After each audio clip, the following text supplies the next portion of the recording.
चला तर मंडळी, घड्याळात वाजलेत रात्रीचे 9:30. जेवण भांडी उरकवलंय आणि त्या दिवशी आईने आणलेला मोठा डांगर, तर त्याच्या करायच्यात पुऱ्या. तर चला. तर इथं मुलांच्या देखरेखीमध्ये किसायचं काम मस्त चालू आहे यांचं. निम्मा किसून झालाय आणि अजून पण थोडा बाकी, भरपूर मोठा होता तो.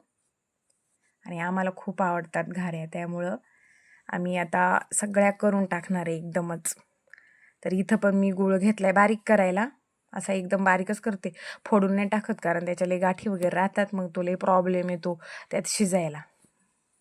तर तो पण एवढा मला जड जात होता की सुतच नव्हता, पण कसा तरी मग पूर्णच गेला. फक्त थोडासा खडा उरला होता. आपल्याच अंदाजाने घ्यायचं, कशा गोड किंवा कोणाला लय गोड नाही आवडत, आम्हाला गोडच आवडतात. तर मग याच्यामध्ये मी गूळ पूर्ण मिक्स करून घेतला आणि चांगला शिजून घेतला. शिजून त्याला चांगलं पाणी सुटतो, पूर्ण पाण्यात मस्तपैकी शिजून घ्यायचा. शिजून घेतल्यावरती मग नंतर त्याच्यावरती जायफळ मी किसलं, आसन तर किसायचं, वेलची पावडर आसन तर टाकायची.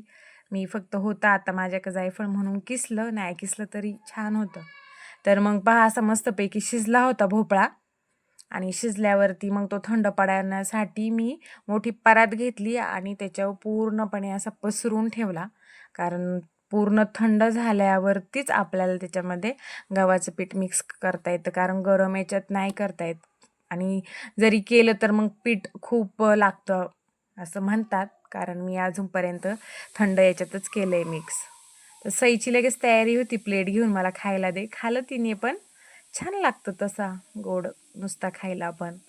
तर इथं गव्हाचं पीठ मी त्यात जेवढं लागन तेवढंच मिक्स केलं, कारण लई पीठ मिक्स करायचंच नाही, आपल्याला थापूनच करायच्यात मस्त. तर तुम्हाला आता पाहिल्यावर कळलंच की मी किती थोडंसं पीठ मिक्स केले. तर आता हे ठेवणार आहे आपण फ्रीजमध्ये, कारण पुऱ्या करायच्यात उद्या. तर उद्या आपण नक्की सुरुवात करू लवकर. तर लवकर म्हणता म्हणता आज पण दुसरा दिवस, आज तर 10 वाजले, उशीरच झाला. तर चला करूया. थापूनच करायच्यात आपल्याला. तर बटर पेपर मी घेतला पळपटावरती, नाहीतर मी प्लॅस्टिकच्या पिशवीवरच घेत असते, पण यांनी आणला होता म्हणून घेतला. तर पीठ पण बघा एकदम छान झालंय. तर पहा, पुरी तयार आहे. पहिली टाकली तेलात तर तेल पटकन उडलं वरती. पीठ आहे ना एकदम असं एकदम सैल पण नाही आहे आणि त्याच्यात गव्हाचं पीठ पण खूप नाही आहे. एकदम छान झालं त्या पुऱ्या. तर पहा, इकडं टम्म अशी फुगली आहे. आणि आपल्या व्हिडिओच्या नादात एक साईड पटकन जळाली, कारण व्हिडिओ चालू असल्यामुळं लक्ष गेलं नाही. तर रेडी आहे आपल्या भोपर घाऱ्या. तर भेटूया नेक्स्ट ब्लॉगमध्ये. बाय.